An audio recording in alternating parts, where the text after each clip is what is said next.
Kau mungkin merasa lemah, tak berdaya di tengah gelapnya dunia yang tak kau mengerti.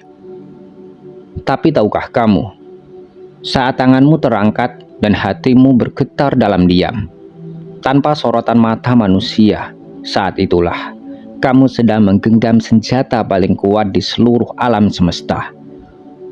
Doamu yang mungkin tak kau sadari kekuatannya sedang membaik, menembus lapisan-lapisan dimensi yang tak terlihat, menembus batasan waktu, dan mengguncang catatan takdir yang tertulis di langit. Di balik sunyi, di balik lelah yang kau sembunyikan, doamu sedang membentuk jalan baru, menggerakkan kejadian, membelokkan arah, bahkan mengundang keajaiban yang belum sempat kamu bayangkan. Doa itu bukan hanya permintaan, ia adalah panggilan jiwa kepada sang pemilik segala, kode ilahi yang hanya bisa dibaca oleh langit. Dan meski kamu belum melihat hasilnya, yakinlah, doamu tidak pernah menguap sia-sia. Ia sudah bekerja, diam-diam dengan cara yang tak bisa dijelaskan oleh logika dunia. Wahai jiwa yang terpilih, jika pesan ini terasa menggema di hatimu, jika ada sesuatu yang bergetar dalam dadamu saat mendengar ini, entah itu rasa hangat, haru, atau kesadaran yang sulit dijelaskan, itu bukan kebetulan. Alam semesta tidak pernah bekerja dengan kebetulan. Segala sesuatu datang karena sebuah alasan, dan pesan ini hadir karena memang diperuntukkan untukmu. Kamu dipanggil, kamu disentuh oleh sesuatu yang tak terlihat, tapi terasa nyata. Itu adalah panggilan dari dimensi yang lebih tinggi, sebuah isyarat bahwa semesta dan Tuhan sedang membisikkan sesuatu kepadamu, bahwa kamu tidak sendiri, bahwa kamu telah dekat, bahwa perjalananmu sedang dibimbing dengan cara yang tak kamu pahami sepenuhnya. Jika kamu merasakannya, maka hadirkan hatimu sepenuhnya. Jadikan ini pertanda bahwa kamu sadar, kamu terjaga, kamu siap menerima arah baru dalam hidupmu. Jangan lupa berikan tanda kehadiranmu dengan cara tekan like, tekan subscribe, dan tekan angka 77 di kolom komentar sebagai bukti bahwa jiwamu menjawab panggilan ini. Karena jiwa-jiwa terpilih tak pernah datang secara acak.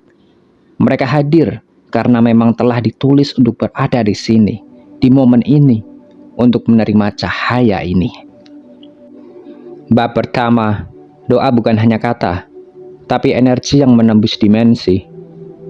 Doa seringkali kita anggap hanya serangkaian kata yang terucap dari mulut, atau gumaman lirih di dalam hati saat tak ada langit tempat bersandar.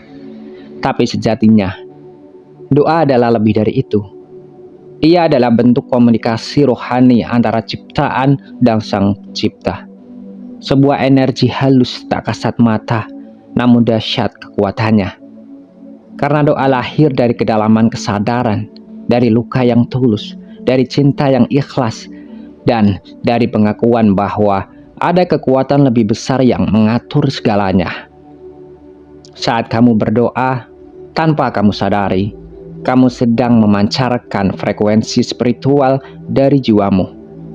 Frekuensi ini bukanlah energi biasa, melainkan getaran yang lahir dari keikhlasan, harapan, dan sebuah keyakinan. Ia menembus lapisan-lapisan realitas yang tak terlihat, menembus batasan antara dunia fisik dan dunia metafisik, menembus langit, dan menyentuh pintu-pintu takdir yang tak bisa dibuka oleh usaha semata. Doamu tidak hanya berhenti di langit pertama, ia naik, menelusuri dimensi-dimensi, mencari ruang cahaya, tempat kehendak Tuhan yang diturunkan. Dan meskipun dunia belum menjawab, bukan berarti doamu tak didengar, karena doa bekerja di wilayah yang jauh lebih luas daripada logika. Ia bekerja di semesta yang diam, namun bergerak. Ia menggetarkan sisi-sisi kehidupan yang belum kau lihat. Di saat kamu menangis dalam sujudmu, Di saat hatimu hancur dan hanya mampu berkata, "Tolong aku ya Allah." Saat itu pula kamu sedang memancarkan sinyal ke dimensi langit, dan langit mendengarnya, bahkan sebelum kamu selesai mengucap. Doa adalah senjata, bukan senjata yang melukai, tapi yang mengubah. Doa mengubah diri, mengubah energi, bahkan mengubah garis nasib.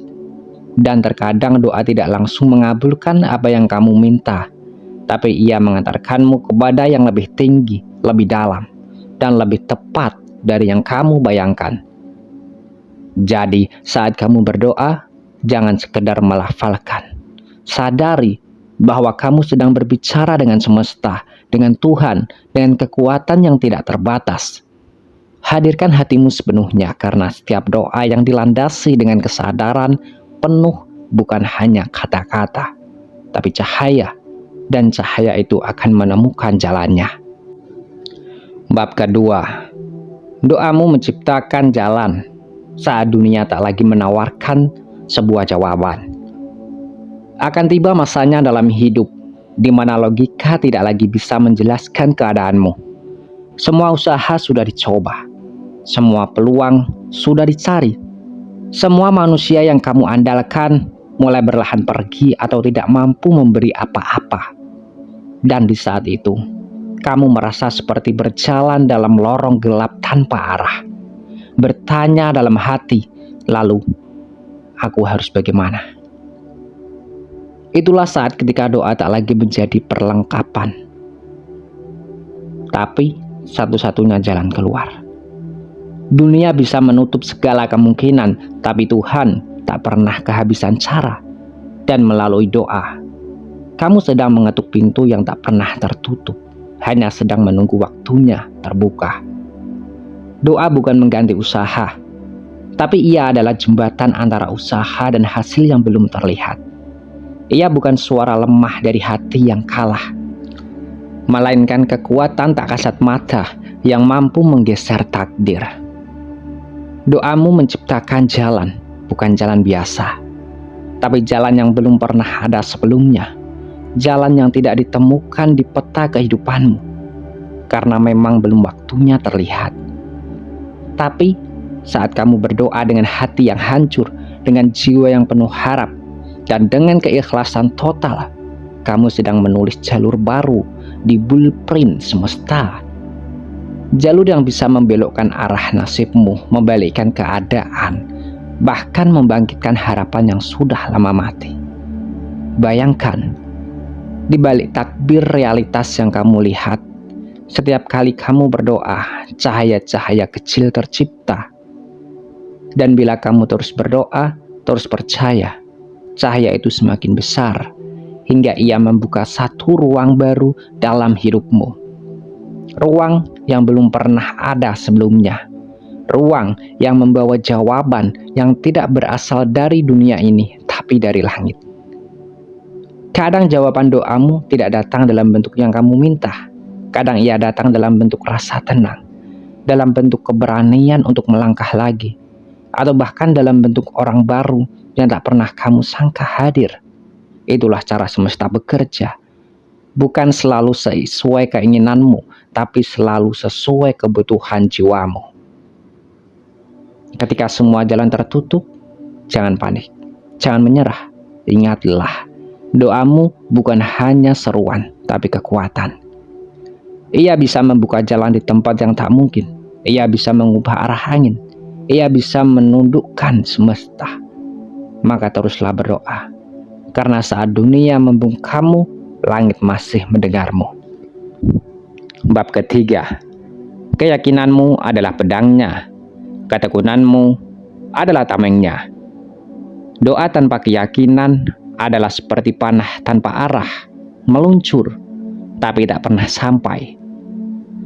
Namun saat doa dilandasi oleh keyakinan yang bulat, ia menjadi pedang tajam yang menebas keraguan, menembus batas-batas takdir, dan mengguncang langit yang sunyi. Keyakinan bukan sekedar percaya. Keyakinan adalah energi spiritual yang mengalir dari jiwamu, menegaskan bahwa kamu benar-benar yakin Tuhan sedang bekerja, meski mata lahirmu belum melihat perubahan apa-apa. Setiap kali kamu berdoa dengan hati yang yakin, kamu sedang memegang senjata metafisik yang tak tertandingi.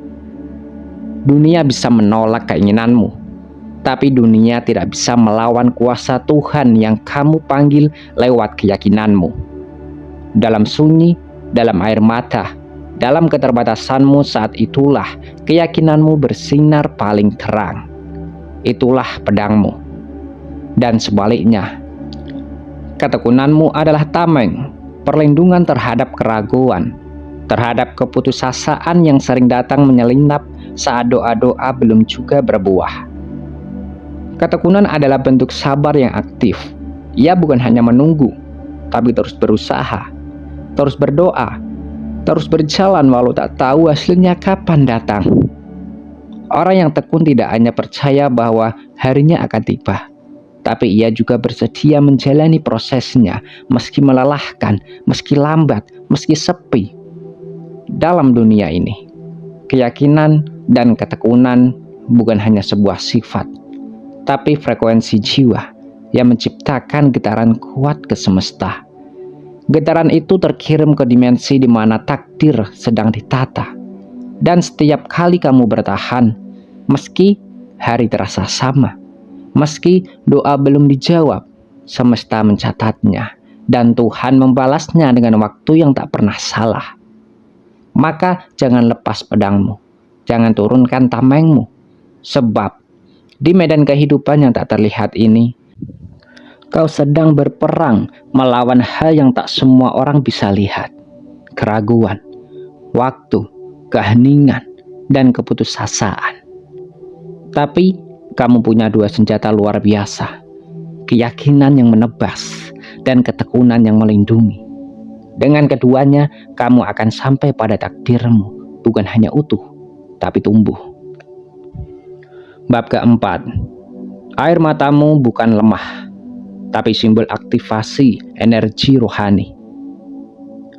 Dalam pandangan dunia, menangis sering dianggap sebagai tanda kelemahan. Tapi dalam dunia rohani, air mata yang jatuh saat kamu berdoa adalah bentuk kekuatan tertinggi. Sebuah tanda bahwa energi terdalam dari jiwamu telah menyentuh titik keikhlasan dan keterhubungan dengan ilahi. Air mata yang jatuh dalam doa bukan hanya emosi. Ia adalah energi. Ia adalah frekuensi suci yang terlibat dari dalam inti hatimu dan naik ke langit sebagai bentuk permohonan yang paling murni. Saat kamu menangis di hadapan Tuhan, saat kata tak mampu lagi keluar dan hanya isak yang tersisa, saat itulah rohmu sedang membuka saluran terdalam. Gerbang energi rohani yang hanya bisa terbuka lewat kejujuran total dan ketundukan. Dalam kondisi itu, kamu tak lagi berdoa dengan kata, tapi dengan jiwa. Dan itulah bentuk doa paling kuat, yang lahir bukan dari mulut, tapi dari luka, cinta, dan kerinduan akan kehadiran Tuhan. Air mata itu dalam dimensi yang tak terlihat bukan hanya membasahi pipimu. Ia adalah pancaran cahaya, partikel kesadaran yang membawa pesan dari hatimu menuju langit tertinggi. Ia adalah saksi bahwa kamu sedang berserah, bukan karena putus asa, tapi karena percaya. Dan ketika air mata jatuh dalam sujud, para malaikat mencatatnya dan semesta meresponnya. Tak satu pun dari mereka sia-sia, semua dicatat, semua dibalas. Menangis dalam doa adalah tanda bahwa kamu hidup, bahwa hatimu belum mati, bahwa jiwamu masih berdenyut untuk harapan, untuk cinta, untuk keajaiban. Jangan malu menangis saat berdoa, itu bukan kelemahan. Itu adalah bentuk keberanian spiritual, keberanian untuk jujur pada Tuhan dan pada dirimu sendiri. Disitulah rohani teraktivasi. Dalam situasi kekuatanmu bangkit dalam sunyi. Maka, jika malam ini air matamu jatuh saat kamu memohon, biarkan ia mengalir. Biarkan jiwamu melewati proses pembersihan, karena mungkin saja justru pada air mata itu doa-doamu sedang ditransformasikan menjadi cahaya yang menuntun langkahmu menuju jawaban yang sedang kamu cari.